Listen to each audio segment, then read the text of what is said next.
JNTUH one time chance ఎగ్జామ్స్కి సంబంధించిన notification, exams ఎప్పుడు ఉంటాయో మంతు వాళ్ళు చెప్పడం అయితే జరిగింది. ఇంతకుముందు మనం వీడియోలో మాట్లాడుకున్నాం. అయితే చాలామంది స్టూడెంట్స్ క్లియర్ కాని సబ్జెక్టులు, ముఖ్యంగా పాత రెగ్యులేషన్ వాళ్ళు, సార్ ఇదే లాస్ట్ ఛాన్స్ అంట కదా, ఇప్పుడు మరి ఎప్పటి నుంచో మేము రాస్తా ఉన్నాము, మరి ఇప్పుడు ఈ సబ్జెక్టులన్నీ క్లియర్ చేసుకోవాలంటే ఏం చేయాలి, మిడ్లు మార్కులు గనక లేకపోతే ఏం చేయాలి, అసలు యూనివర్సిటీలో ఎగ్జామ్స్ నడుస్తాయి కాబట్టి మరి ఇప్పుడు మా పరిస్థితి ఏంటి, ఎలా చేయాలి అని చెప్పేసి అడుగుతా ఉన్నారు.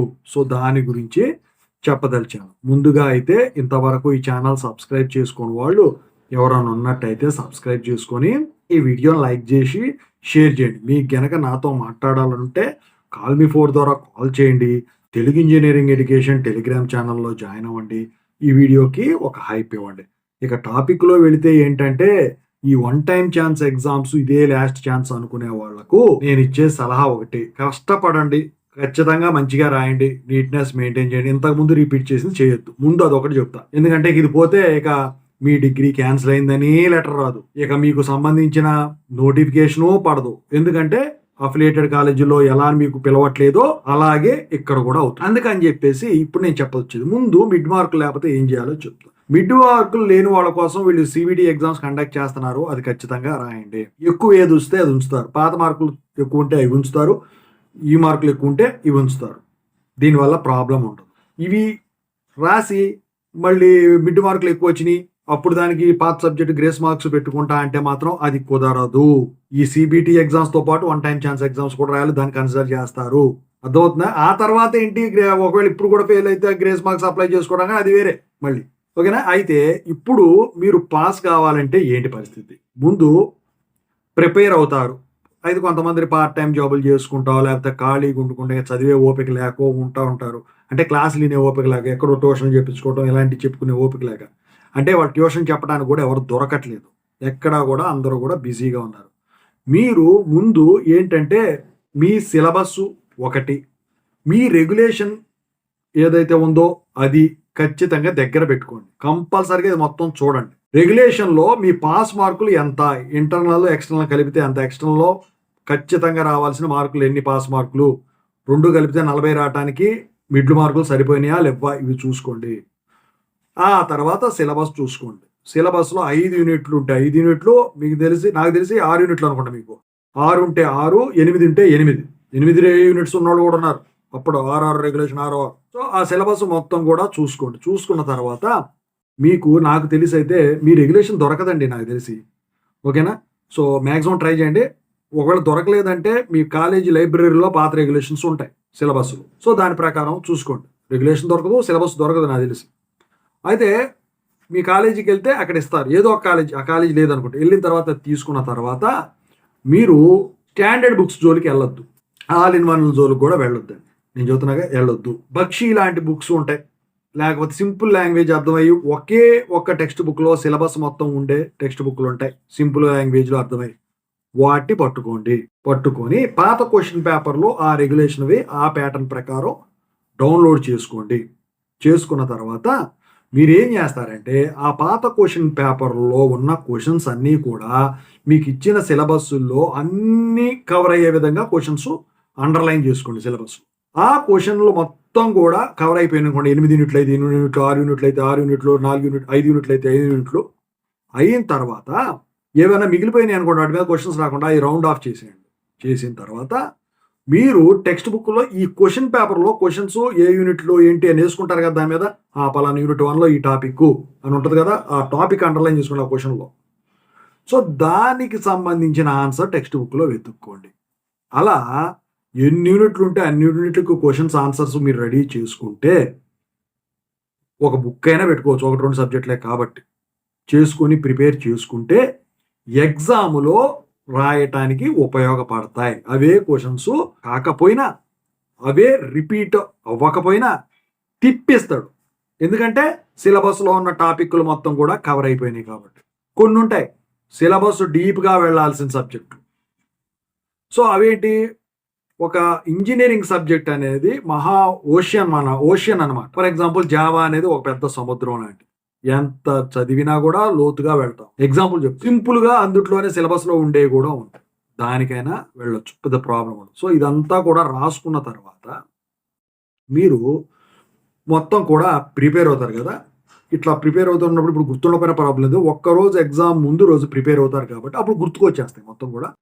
అప్పుడు బై హార్ట్ చేస్తారో, ఏం చేస్తారో థియరిటికల్ అయితే చేయండి. బొమ్మలైనా బై హార్ట్ చేయండి. ప్రోగ్రామింగ్ అయినా బై హార్ట్ చేయండి.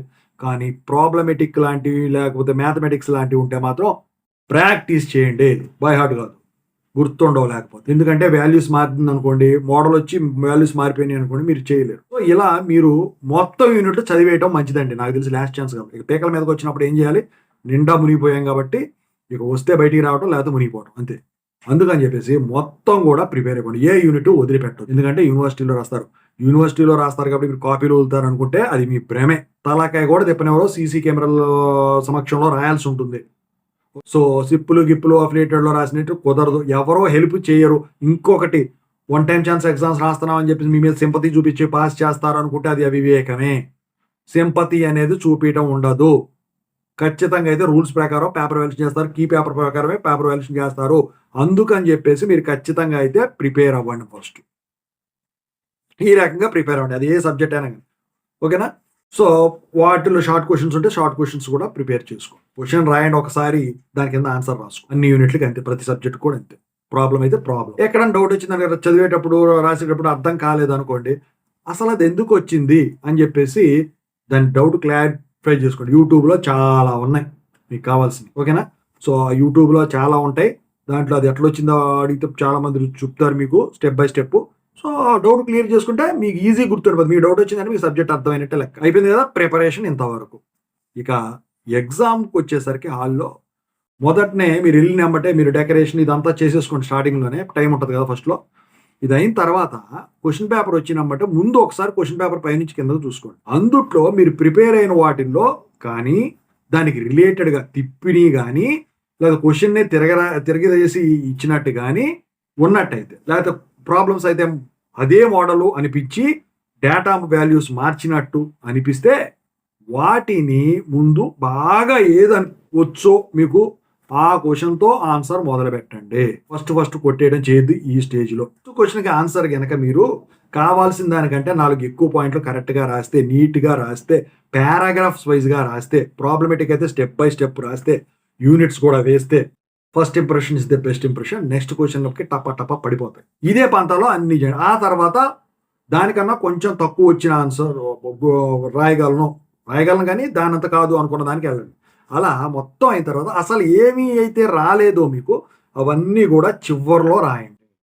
అసలు ఏమీ తెలియలేదనుకోండి, అటెంప్ట్ అంటే దానికి రిలేటెడ్‌గా రాయండి. అంతేగాని వదిలేసి మాత్రం ఇవ్వద్దు. ఇప్పుడు 5 చాయిస్‌లు రాయాలనుకోండి 8లో 5 రాసేయండి. 5 క్వెషన్‌లు. మిగతా 3 కూడా రాస్తానంటే అది మీ ఓపిక. No problem. షార్ట్ క్వెషన్స్ అన్నీ రాయాల్సిందే కదా! ఉంటే గనక ఖచ్చితంగా రాయాల్సిందే. అయితే నేను చెప్పిన అల్గారిథం ఇప్పుడు ఏదైతే ఉందో దాని ప్రకారమే రాయండి ఎగ్జామ్‌లో. డయాగ్రామ్స్ పెన్సిల్‌తోనే గీయండి. వాటి క్యాప్షన్స్ కింద అంటే ఫిగరు అని చెప్పేసి రాస్తారు కదా! అట్లా రాసి పెన్నుతో రాయండి. బాడీ పార్ట్స్ పెన్నుతో పెట్టినా పర్లా, పెన్సిల్‌తో పెట్టినా. నాకు తెలిసి అయితే పెన్సిల్‌తో 1, 2, 3, 4 అని పెట్టేసి యారో మార్క్ ఇచ్చి సైడ్ హెడ్డింగ్‌లో 1 is so and so part, 2 is so and so part అని చెప్పేసి రాస్తే అప్పుడు మీకు ఇంకా 4 పాయింట్లు ఎక్కువ పడేదానికి ఉంటది. మీరు గనక కరెక్ట్ రాస్తే. మీకు గనక తెలియలేదు అంటే మాత్రం అది తప్పు అనిపిస్తే మాత్రం దాన్ని అండర్‌లైన్ చేయొద్దు. కాదు ఇది నాకు బాగా తెలుసు అనుకుంటే దాన్ని అండర్‌లైన్ చేయండి.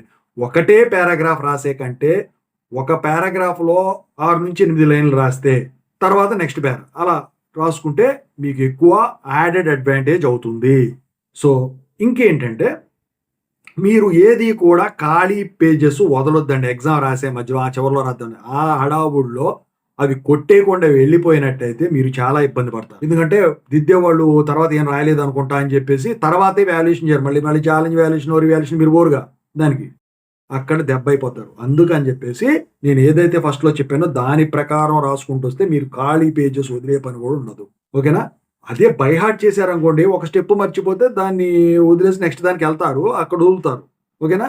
సో, ప్రాబ్లమ్‌లో అది సహజం ఎక్కడైనా గాని. ఆ టెన్షన్ మైండ్‌లో. సో, ఇంకేంటంటే ప్రాబ్లంలో మీరు యూనిట్స్ మెన్షన్ చేయండి. ఆన్సర్‌కి చివరిలో ప్రతిదానికి కూడా యూనిట్స్ మెన్షన్ చేయలేని ఆన్సరు పర్ఫెక్ట్ ఆన్సర్ అవ్వదు. ఓకేనా? సో, ఇక వచ్చేసరికి రఫ్ వర్క్ చివరిలో ఎలాగ చేసుకుంటారు కదా! మొత్తం కూడా బుక్‌లెట్ నింపటానికని నేను చెప్పను గానీ, క్వెషన్ పేపర్‌లో ఉన్న క్వెషన్స్ అన్నిటికి పర్ఫెక్ట్ ఆన్సర్స్ నేను చెప్పిన ఏ టు జెడ్ అల్గారిథం ఏదైతే ఉందో దాని ప్రకారమే రాయటానికి ట్రై చేయండి. ఓకేనా?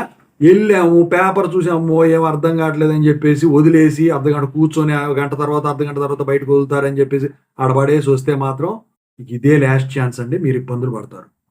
ఈసారన్నా గట్టిగా కూర్చొని చేయండి. జూన్ అంటే ఇక చాలా రోజులు ఉంది కాబట్టి జూన్‌లో ఉంటదో, జూలైలో ఉంటదో అందుట్లో నాకు గుర్తులేదు. చూడండి దాంట్లో ఇంకా 1 మంత్ పైనే ఉంది. అవన్నీ చేసుకోండి. ఇప్పటి నుంచి ప్రిపేర్ అండి. 40 రోజులు ప్రిపరేషన్ అంటే ఒక సబ్జెక్ట్‌కి చాలా ఎక్కువ. మీరు 2, 3 సార్లు రివైజ్ చేసుకోవచ్చు. ఆల్రెడీ చదివినయే కాబట్టి. ఓకేనా? ఇక ప్రోగ్రామింగ్ అంటే స్టెప్ బై స్టెప్ ఖచ్చితంగా ఉండాల్సిందే. Pencil work, pen work, decoration work లేకుండా మీరేమీ చేయలేరండి అందుట్లో. ఓకేనా? సో, ఎళ్ళే కొద్దీ ఏమన్నా మర్చిపోయి కొట్టేయాల్సొస్తే పర్లేదు.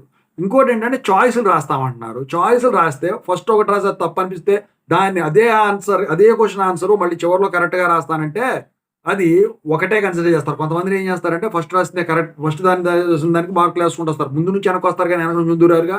అప్పుడేమవుతది? ఆ ఫస్ట్ దానికి మార్కులు పడిపోతాయి. మళ్ళీ లోపల పోయి as per the rule first ఏదైతే ఆన్సర్ రాసావో దానికే మార్కులు పడతాయి చివరిలో ఉన్నది. అది ఎప్పుడు మీరు కొట్టివేయనంత వరకు. ఒకవేళ దీన్ని కొట్టేసారనుకోండి, రెండోసారి కరెక్ట్ రాసింది చూసారో దానికి మార్కులేస్తారు. ఎందుకంటే ఫస్ట్ కొట్టేసారు కాబట్టి మీరు ఫస్ట్ దానికి ఫస్ట్ నుంచి వచ్చేటప్పుడు మార్కులు బయట వేయరు. చివరి దానికి వేస్తారు. కానీ నేను చెప్పిందేంటి? ఫస్ట్ ఆన్సరే కొట్టేస్తే మాత్రం మీరు ఇబ్బందులు పడతారు. ఇవంతా చేస్తే గాని మీకు ఎగ్జామ్‌లో మార్కులు రావు. ఇంకోటేంటంటే ఇప్పుడు మిడ్ మార్కులు కరెక్ట్ పాస్ మార్కులు కొన్నాయి. కానీ ఎక్స్‌టర్నల్‌లో మీకు 26, 28, 24 పాస్ మార్కులు రావాలనుకోండి. అంటే రెగ్యులేషన్ బట్టి మారతాయి కదా! 24, 26, 28. సో, అక్కడ మీరు పాస్ మార్కుల వరకు రాసి ఇచ్చేస్తానంటే మాత్రం అక్కడ మార్కులు పడవండి. ఫుల్ ఔట్ ఆఫ్ ఫుల్ పడతాయని అనుకోవద్దు. కొన్ని సందర్భాల్లో స్ట్రిక్ట్‌గా చేసేవాళ్ళుంటారు. అందుకని చెప్పేసి మీకు 25 మార్కులు పాస్ మార్కులు రావాలంటే 45 మార్కులు రాయండి. 26 మార్కులు రావాలంటే 42 మార్కులు రాయండి. పర్ఫెక్ట్‌గా. కాదు మొత్తం రాసుకుంటా అన్నా అబ్జెక్షన్ లేదు. అటెంప్ట్‌కి మార్కులనేవి ఇవ్వట్లేదండి. అటెంప్ట్‌కి మార్కులు ఎప్పుడిస్తారు? రిలేటెడ్‌గా రాసినప్పుడు కొంచెం అందుట్లో దాని టెక్నికల్ వర్డ్స్, దీని టెక్నికల్ వర్డ్స్ కలిసినప్పుడు ఇది రిలేటెడ్‌గా ఉందిలే అని చెప్పేసి ఎంతో కొంత మార్కులు ఇవ్వడం అయితే జరుగుతుంది. ఓవరాల్‌గా అయితే ఇదండి. ఓకేనా? I wish you all the best. Thank you so much.